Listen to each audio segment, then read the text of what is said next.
नमस्कार। एक और टिप्पणी के साथ मैं अतुल चौरसिया। टिप्पणी या फिर न्यूज लॉन्ड्री पर आने वाले तमाम कार्यक्रम, रिपोर्ट्स, पॉडकास्ट हमारे सब्सक्राइबर्स की बदौलत आप तक पहुंच पाते हैं। हम मुख्य धारा के मीडिया की तरह सरकारों और कॉरपोरेशंस के विज्ञापन नहीं लेते। अगर आप न्यूज लॉन्ड्री की आर्थिक मदद करना चाहते हैं तो हमें सब्सक्राइब करें या फिर हमारे एनएल सेना प्रोजेक्ट की मदद करें। इसके अलावा इस वीडियो को लाइक और शेयर जरूर करें। आपके लाइक और शेयर से यह वीडियो उन नए दर्शकों तक पहुंचेगा जो शायद हमारी मदद करना चाहें और जिन्हें शायद हमारे कार्यक्रम पसंद आए। हस्तिनापुर की अटकी हुई सांसों का कोई इलाज ढूंढा नहीं जा सका था। आर्यावर्त में चुनाव का मौसम आ गया था। ढोल, ताशे, बिगुल, नगाड़े बज रहे थे। नर नारी, किन्नर, बानर, भूत, पिशाच सब के सब चुनावी रंग में सराबोर थे। शिव जी की बारात टाइप माहौल था। संजय दूर से ही सब कुछ निहार रहे थे। दरबार में लाइव ब्रॉडकास्ट का संदेश धृतराष्ट्र से मिला था।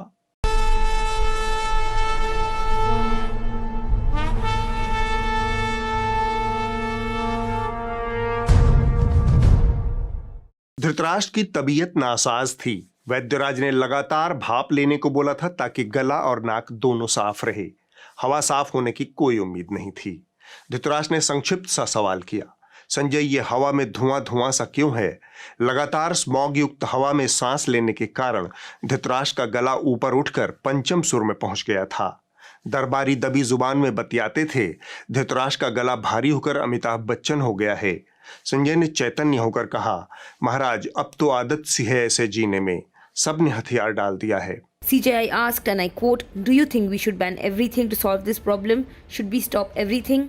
He further said, "We should deal with cases which we can take on the judicial side. The courts can't enter into everything. We are not going to hear it sooner. Let it come in due course." यह सुनकर धृतराष्ट्र की पेशानी पर बल पड़ गए। उन्होंने पूछा, क्या कभी कहीं कायनात में इस किस्म की कोई परेशानी दरपेश नहीं आई? संजय ने पलटते ही कहा, ऐसा नहीं है महाराज। हुकूमत बरतानिया की राजधानी लंदन आज से 7 दशक पहले बिल्कुल इसी किस्म की दिक्कत से जूझ रहा था। दुनिया उसे the great smog of London के नाम से जानती है। The byproducts of domestic fireplaces and factories all over the city quickly formed a foggy blanket, thick enough to cover all but the tallest of buildings. The fog was severe on the first day, and it got worse with each day that passed. Londoners were used to fog, but this was on another level. This fog was extremely thick and dense, restricting visibility to just a few strides.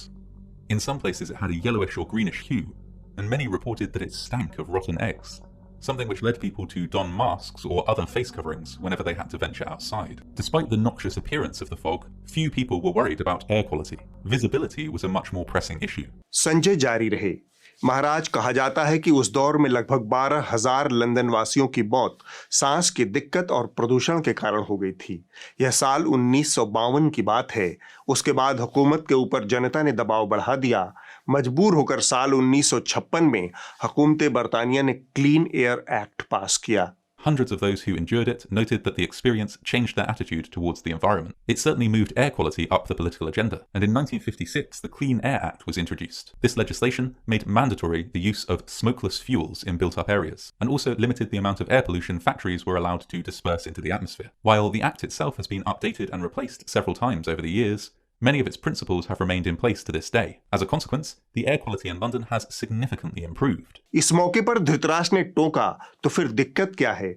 Sanjay ने कहा, दिक्कत आर्यावर्त की सियासत है महाराज। यह सियासत एक साथ कई पहियों पर चलती है और हर पहिया अलग अलग दिशा में भाग रहा है। ऊपर से तो इसमें लोकतंत्र की खूबसूरती नजर आती है, लेकिन अंदर की सच्चाई यह है कि 70 सालों का लोकतंत्र विकास की चरम अवस्था पर पहुंच चुका है। यह वहां पहुंच चुका है जहां जनता साफ पानी 20 रुपए लीटर खरीद कर पी रही है और साफ हवा के लिए 20,000 का एयर प्यूरिफायर खरीद रही है। अगर जनता इस हालत में मस्त है तो फिर क्लीन एयर एक्ट की जरूरत किसे है? और आर्यावर्त में तो वैसे भी रवायत है कि कानून किताबों में बंद पड़े रहते हैं। समाज अपनी चाल से आगे बढ़ता रहता है।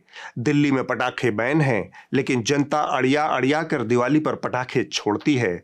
इस मौके पर धृतराष्ट्र को डंकापति की तलब लगी। उन्होंने पूछा, डंकापति कहाँ हैं? संजय ने कहा, वैसे तो डंकापति चुनाव प्रचार के लिए जी रहे हैं, पर उनका कहना है कि वो लोगों की जिंदगियों में बदलाव लाने के लिए जी रहे हैं। धृतराष्ट्र को बात समझ नहीं आई। उन्होंने कहा, मतलब? संजय ने कहा, 4 कैमरों की लाइव कवरेज के बीच डंकापति ने ऐलान किया है कि चाहते तो उनकी तस्वीरें भी विज्ञापनों में चमक सकती थी, पर वे ऐसा नहीं चाहते हैं। 2,500 करोड़ रुपए से अधिक खर्च किए गए हैं। ये जितनी चीजें मैंने गिनाई ना, आप बताइए कितने रुपयों की मुझे एडवर्टाइजमेंट देनी चाहिए थी, कितने अखबार के पेज भरे पड़े, अखबार में बोरी फोटो चमकती हो, अब कितने दे देते। इतना सारा काम मैं अभी जो गिना रहा हूं, अभी तो बहुत कम गिना रहा हूं, वरना समय बहुत ज्यादा चला जाए, क्योंकि हम आपकी जिंदगी में बदलाव लाने के लिए जीते हैं। खबर है कि डंकापति के मुखारबिंद से यह लोमहर्षक बयान सुनते ही उन्हें कवर कर रहे चारों कैमरे वहीं पर गश खाकर गिर पड़े और विडंबना सेंट्रल विस्टा के निर्माणाधीन मलबे में मूर्छित अवस्था में पाई गई। स्वयं धृतराष्ट्र भी लटपटा गए। विज्ञापन से डंकापति का इतना वैराग्य, उनके दिमाग में डंकापति के विज्ञापन से वैराग्य की कई तस्वीरें घूम गई। एक फेसबुक अधिकारी के साथ मोदी बातचीत कर रहे थे, कैमरामैन तस्वीर खींच रहे थे, लेकिन तभी टीवी कैमरों के सामने एसपीजी के जवान आ गए। उन्होंने मोदी के हाथों से गुलदस्ता ले लिया। प्रधानमंत्री इस पर नाराज हो गए और उन्होंने एसपीजी से तत्काल कैमरों के सामने से हटने को कहा।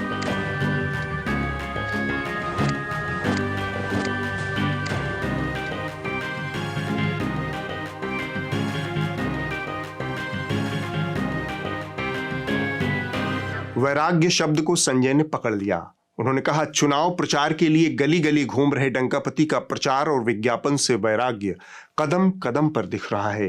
देवभूमि हिमाचल में उन्होंने अपना विज्ञापन वैराग्य कम से कम 3 कैमरों के जरिए दिखाया। सोशल मीडिया से लेकर हर जगह चर्चा का विषय बनी हुई है, क्योंकि प्रधानमंत्री का काफिला यहां जा रहा था एक चुनावी जनसभा में, लेकिन जब रास्ते में उन्हें एक एम्बुलेंस दिखाई पड़ती है तो फिर उस एम्बुलेंस को रास्ता दिया जाता है। यहां पर धृतराष्ट्र का हस्तक्षेप हुआ।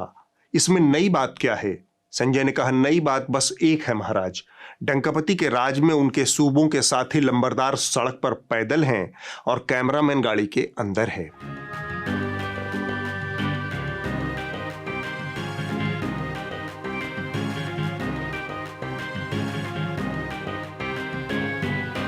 संजय जारी थे। पटेल और योगीराज जैसे लंबरदार को पैदल कर कैमरामैन को गाड़ी में बिठाया है डंकापति ने। ऐसा विज्ञापन वैराग्य आपने पहले कहां देखा था? सोचिए महाराज, कैमरामैन को अपनी गाड़ी में बिठाने के लिए कितना बड़ा दिल चाहिए। धृतराष्ट्र सोच में पड़ गए, फिर दोनों हाथ से नाप दिखाते हुए बोले, इतना बड़ा दिल तो चाहिए ही चाहिए। संजय ने कहा, इससे भी बड़ा दिल है डंकापति का महाराज। उनका दिल 56 इंच का है। सूबों के लंबरदार भले ही उसमें जगह न पाएं, लेकिन कैमरामैन के लिए पर्याप्त जगह है। यहां पर धृतराष्ट्र ने फिर से हस्तक्षेप किया। यार संजय, यह बात तो तुम भी मानोगे कि अकेले डंकापति के कंधे पर जिम्मेदारियों का पहाड़ है। ऐसे में एक विज्ञापन वैराग्य हुआ भी तो क्या हुआ? संजय ने हड़बड़ाकर रोका, वैराग्य? महाराज, डंकापति के दुखों की कोई सीमा नहीं है। उनका ताजा दुख गालियों का है। तो लोग मुझे पूछते हैं, थकते नहीं हो? तो मैंने उनको समझाया, देखो भाई, मैं डेली 2 किलो, 2.5 किलो, 3 किलो गाली खाता हूं, और परमात्मा ने मेरे भीतर ऐसी रचना कर दी है, ईश्वर ने ऐसे आशीर्वाद दिए हैं कि ये सारी गालियां मेरे अंदर प्रोसेस होके न्यूट्रिशन में कन्वर्ट हो जाती है। संजय जारी रहे। डंकापति का दावा है कि वो गालियों को पौष्टिक तत्वों में बदल देते हैं। धृतराष्ट्र गालियों को पौष्टिक तत्वों में बदलने की पूरी प्रक्रिया को विस्तार से समझना चाहते थे। तब संजय ने बताया, एक समय में कानपुर में एक पंसारी था जो गंजों को कंघी बेचता था।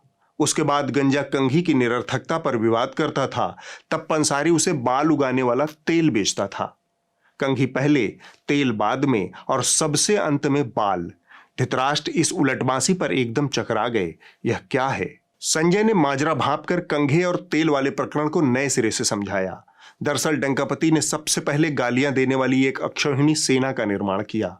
डंकापति ने इस सेना का गठन आर्यावर्त की संप्रभुता और अखंडता को सुरक्षित करने के लिए किया था। राष्ट्र को यह डंकापति का अप्रतिम योगदान है। इसे आईटी सेल कहते हैं। इस सेना का सबसे अहम हथियार है गालियां। जैसे ही आप डंकापति के दाएं या बाएं गए, यह सेना गालियों की गोलाबारी शुरू कर देती है। डंकापति की देखा देखी दूसरे लंबरदारों ने भी अपनी अपनी सेनाएं खड़ी कर ली, लेकिन विद्वानों का मत है कि डंकापति की सेना के आगे सब फेल हैं। तो डंकापति ने पहले गाली देने वाली सेना बनाई। इसके बाद जब वह गालियां वापस लौटने लगी, तब उन गालियों को पौष्टिक आहार में बदलने वाली फैक्ट्री लगा ली। उसी फैक्ट्री का जिक्र डंकापति कर रहे थे, जहां गालियों को गला पचाकर विटामिन और मिनरल की पौष्टिक गोलियां तैयार होती हैं। गालियों की इतनी पौष्टिक खुराक से अदबदाए धृतराष्ट्र ने लंबी डकार मारी और खड़ा हो गए। दरबारी समझ गए कि अब सभा विसर्जन का वक्त है। धृतराष्ट्र अंतःपुर को लौट गए। धृतराष्ट्र संजय संवाद में फिलहाल इतना ही। पिछले हफ्ते भारत विश्व कप के सेमीफाइनल में हार गया। हुड़क चुल्लू एंकराओं ने खेल को खलिहान बना दिया। बनाने को तो वो श्मशान भी बना सकते थे, लेकिन उन्होंने थोड़ा सा लिहाज रखा। देश उनका शुक्रगुजार है। पहले आप देखिए कि मैच के पहले क्या हुआ। मैच से पहले क्यों डरा इंग्लैंड? इंग्लैंड का खेल खल्लास। फाइनल में इंडिया वर्सेस पाकिस्तान। इंग्लैंड रास्ते से हटेगा, पाकिस्तान फिर पिटेगा। और अब मैच के बाद का सूरत हाल भी देखिए। आईपीएल में हीरो, आईसीसी इवेंट्स में जीरो। हार के कितने गुनेगार? भारत की हार का मुजरिम कौन? रोहित शर्मा, शोर ज्यादा, स्कोर कम। तो मैच शुरू होने से पहले वाले हिस्से से हम भारतीय टेलीविजन पत्रकारिता का एक कोहिनूर चुनकर लाए हैं। इसमें अंधविश्वास, पाखंड, फरेब, पोंगापंथ और लोगों को मिसगाइड करने वाले सभी तत्व मौजूद हैं। टेलीविजन पत्रकारिता में यह उल्लेखनीय ऐतिहासिक योगदान एबीपी न्यूज ने किया। आप इसके लिए एबीपी न्यूज को शुभकामनाएं भेज सकते हैं। आप देखने जा रहे हैं हमारा यह खास कार्यक्रम 11 ज्योतिषी बताएंगे, हम वर्ल्ड कप लाएंगे। खासकर इस शो के जरिए अमृत प्राप्त कर चुके इन एंकर महोदय को आप अपनी शुभकामनाएं जरूर भेजें। ज्योतिषियों की निगाह से देश भर के जो 11 विद्वान ज्योतिष हैं वो हमारे साथ इस वक्त स्टूडियो में मौजूद हैं। उनसे हमारी बातचीत होगी। सेमीफाइनल में क्या होने वाला है ये तो हम आपको बताएंगे ही। अलग अलग खिलाड़ियों की भी अगर बात की जाए तो उनके सितारे क्या कहते हैं ये भी हम आपको बताने वाले हैं विस्तार से। तो हमारे साथ जुड़े रहिए और कार्यक्रम की शुरुआत करेंगे शंखनाद के साथ। तमाम ज्योतिषी हमारे साथ मौजूद हैं और जरा शंखनाद हो जाए, इसके बाद बातचीत का सिलसिला शुरू होगा।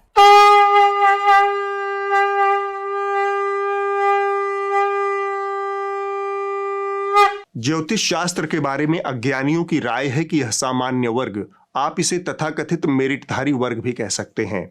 तो ज्योतिष शास्त्र के बारे में अज्ञानियों की राय है कि यह तथाकथित मेरिटधारी वर्ग का मनरेगा प्रोग्राम है।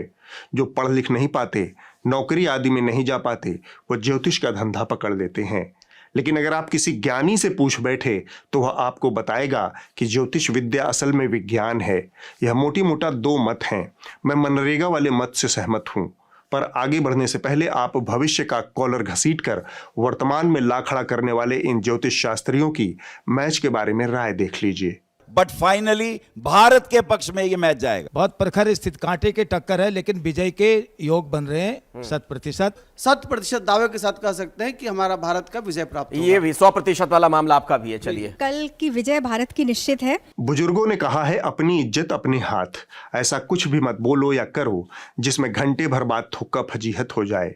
लेकिन मेरिटधारी मनरेगा की अपनी मजबूरियां हैं, मेरा मतलब ज्योतिष आश्रितों की।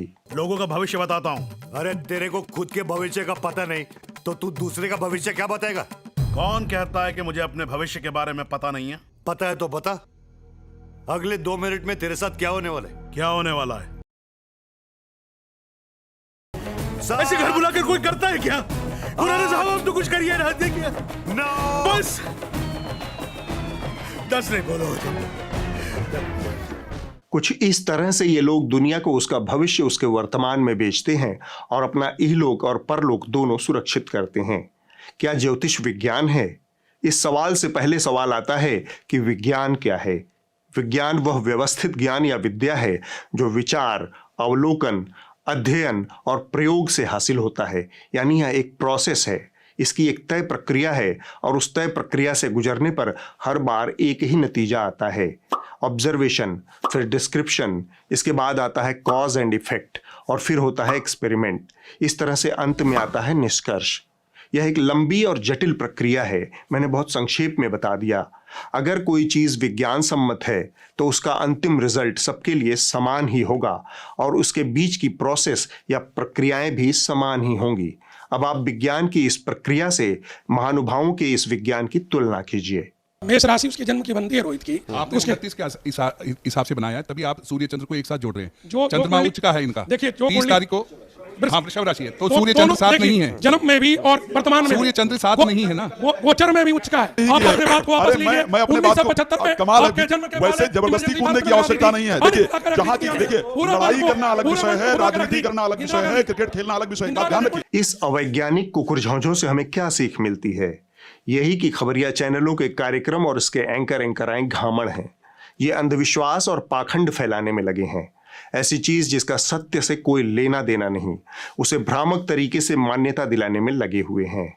यह इस समय की टेलीविजन पत्रकारिता का उसके समाज को योगदान है। इससे भी जरूरी सीख यह मिलती है कि समाज कुछ चीजें अपने मानस पर लाद कर चलता है। जरूरी नहीं कि उसे विज्ञान बताकर स्थापित किया जाए और प्रोसेस को दरकिनार कर दिया जाए। मसलन सांझे धनुष बिहाने पानी, कहे घाघ सुन पंडित ज्ञानी। महाकवि घाघ कहते हैं कि अगर शाम को इंद्रधनुष दिखे तो अगली सुबह बारिश जरूर होगी। यह लोकमानस का बोझ है। वह मानता है कि शाम को इंद्रधनुष होगा तो अगली सुबह बारिश होगी, पर इंद्रधनुष का अपना एक प्रोसेस है, बारिश का अपना एक अलग प्रोसेस है। जरूरी नहीं कि यह महाकवि घाघ के कहे मुताबिक हो। तो आप लोग सतर्क हो जाइए।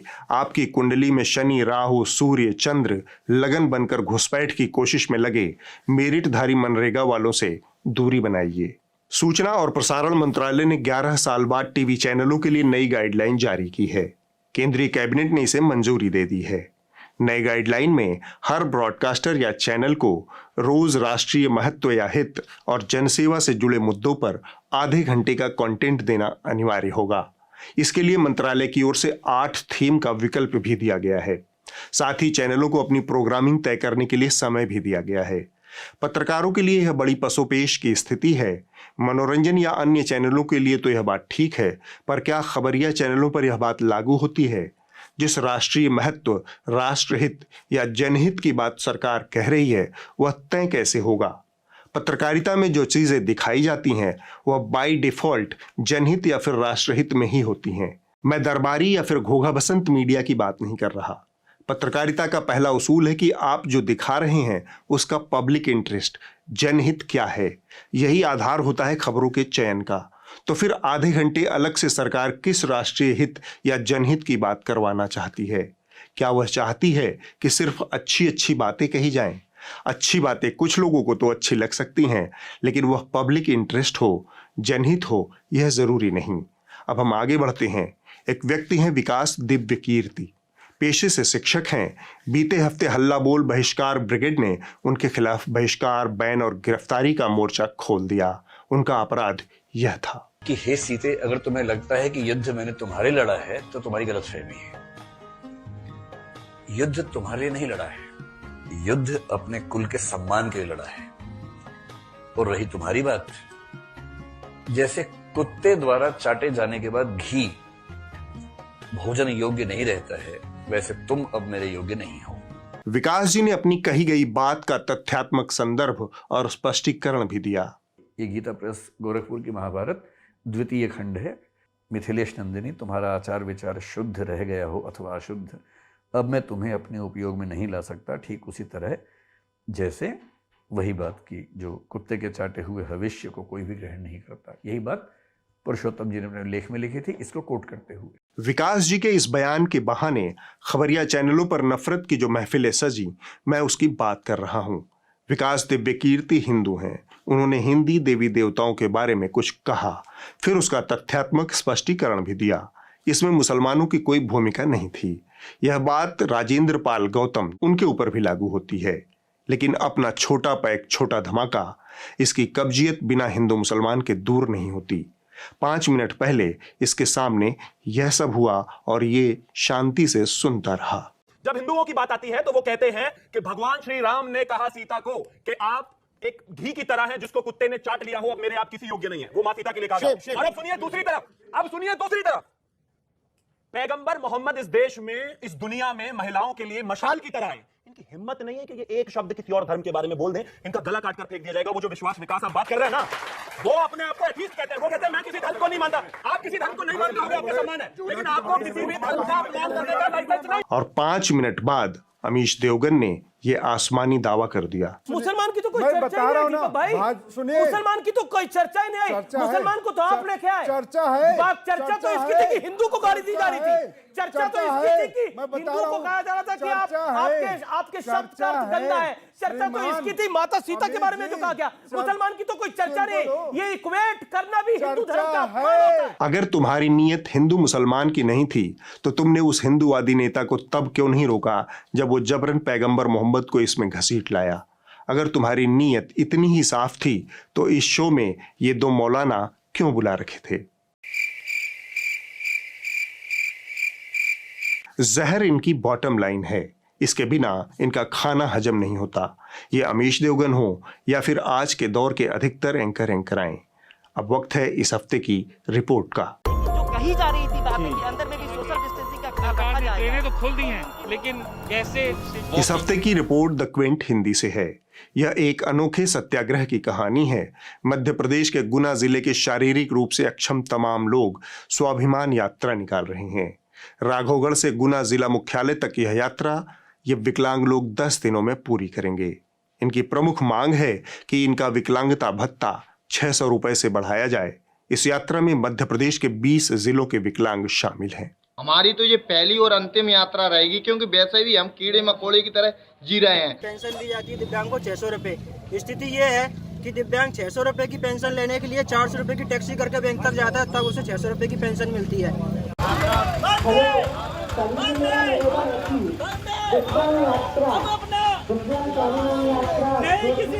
कि 600 रुपए में क्या होगा? 600 रुपए में आज की महंगाई दर इतनी बढ़ चुकी है, 600 रुपए में तो 6 दिन का खर्चा नहीं चलेगा। अगले हफ्ते होगी एक और टिप्पणी। नमस्कार।